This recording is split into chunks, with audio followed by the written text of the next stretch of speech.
Terduga pelaku penyebaran rekaman CCTV rumah Inara Rusli kini telah memasuki tahap pemeriksaan oleh pihak kepolisian.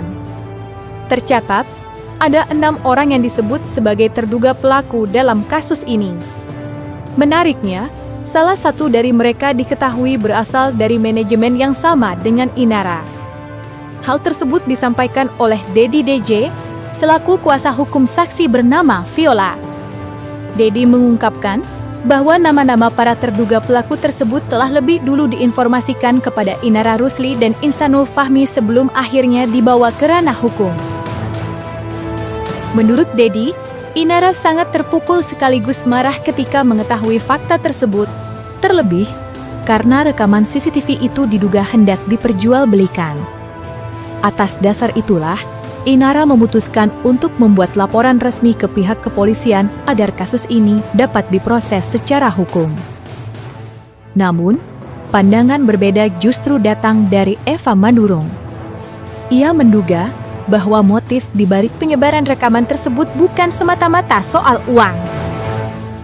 Eva menilai, tindakan itu lebih mengarah pada unsur balas dendam dari pihak-pihak yang diduga tidak menyukai Inara. Gak ada yang pernah nonton, jangan mau denger, orang gila. Gak ada yang pernah nonton, kita aja sampai detik ini gak tahu isinya apa 2 jam itu, apakah berenang, apa yang main congklak. Itu manajemen siapa? Satu manajemen siapa? Siapa yang ini satu manajemen sama siapa? Terus itu rumah illegal access, itu rumah apa? Maksudnya kalau dibikin rumah yang nggak bener, ini bagus. Gak usah pernah ngomong lah, jual sendiri aja, jangan jual-jual nama orang, ya kan? Ngapain jual-jual nama orang? Yang inilah ya, gak usah ngomong gitu lagi, urusin dulu tuh istri sah, istri siri, bener gak nikah tuh yang diurusin dulu tuh. Jangan mau ngalihin ini pembicaraan, ini segala bilang mau dijual ke luar negeri lah, apa? Hello, situ ini bintang Hollywood. Menyikapi masalah yang terjadi, Dedi DJ selaku kuasa hukum saksi Viola menegaskan bahwa kasus dugaan illegal access ini merupakan tindakan yang dilakukan secara sengaja dan terencana. Menurut keterangan saksi kunci, rekaman CCTV tersebut sejatinya hanya berdurasi sekitar 3 menit. Namun, rekaman itu kemudian diolah sedemikian rupa hingga berubah menjadi video berdurasi hampir 2 jam. Fakta tersebut dinilai janggal dan semakin memperkuat dugaan bahwa proses pengolahan video dilakukan secara serius, bukan secara kebetulan. Oleh karena itu, muncul dugaan sementara bahwa video hasil manipulasi tersebut memang disiapkan untuk tujuan tertentu, salah satunya untuk diperjualbelikan kepada pihak-pihak tertentu. Of course, ya. Karena memang ini sudah kemana-mana gitu loh. Dan Insanul udah tahu, dia juga udah memberikan keterangan. Kebetulan pada saat memberikan keterangan, klien saya bersama Insanul kan juga hari yang sama gitu. Mereka bersekutu, mereka berkelompok, sehingga dibuat satu konsep serapih mungkin, ya kan? Ini video ini kalau menurut keterangan saksi kunci, ini kan cuma 3 menit. Tetapi di-create, diedit, ya kan, dibuat serapih mungkin, sehingga 2 jam lah yang beredar. Ya kan logika lah gitu. Masa iya sih 2 jam gitu. Nah ini kan betul-betul, ini kan menyerang betul-betul gitu loh. Menyerang, udah menyebarkan, ya kan. Udah dia kondisi ya seperti ini dengan keluarganya.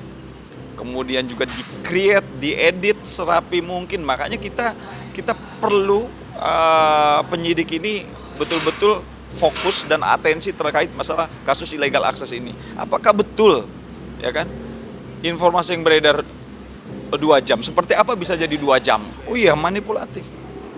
Di-create serapi mungkin seolah-olah itu jadi 2 jam. Klien saya Mbak V itu hari Senin dia memberikan keterangan tambahan, ya kan.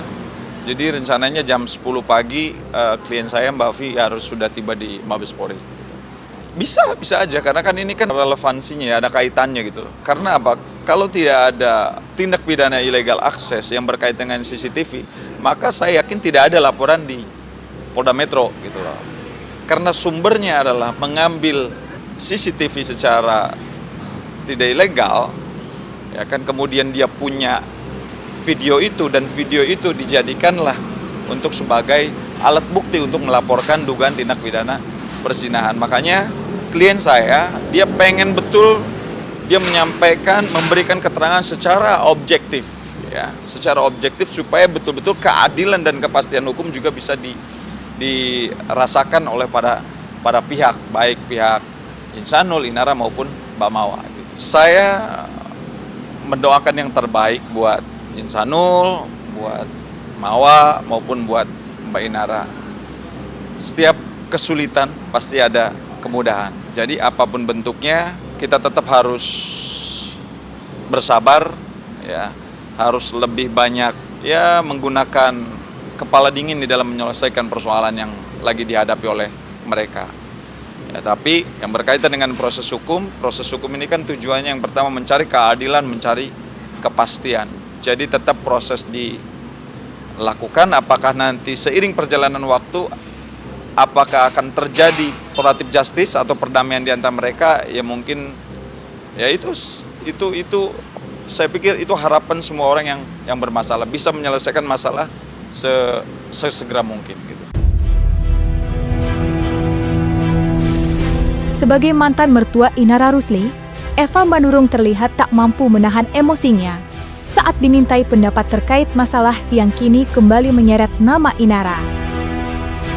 Eva mengaku perasaannya bercampur aduk, terlebih karena sikap Inara di masa lalu masih kerap terngiang di benaknya. Menurut Eva, perilaku Inara dinilainya sangat berbanding terbalik dengan penampilan dan citra yang selama ini terlihat di hadapan publik. Ia bahkan secara tegas menyatakan bahwa Inara merupakan sosok yang dianggapnya tidak menaruh rasa hormat kepada orang tua, termasuk kepada dirinya sendiri, ketika masih berstatus sebagai mertua. Halal-halal, lu aja gak ada hormatnya sama emaknya. Emaknya diundang juga enggak. Kasihan emaknya, tau gak lu? Kalau udah susah kayak gini orang tua yang kena semua. Udah, saya gak mau lagi ngomongin ini, males. Tapi dengan perilakunya dia mungkin banyak orang yang kesel kan gitu. Kan dia orangnya ini, keras tengkuk, keras kepala. Kalau di KCTV suka ngelawan. Padahal kita udah nganggap dia kayak anak sendiri loh. Tapi ya sudah, itu kan pilihannya dia. Dan sekarang kita udah gak ngerasa dirugiin, cuman mental cucu gue aja gue pikirin.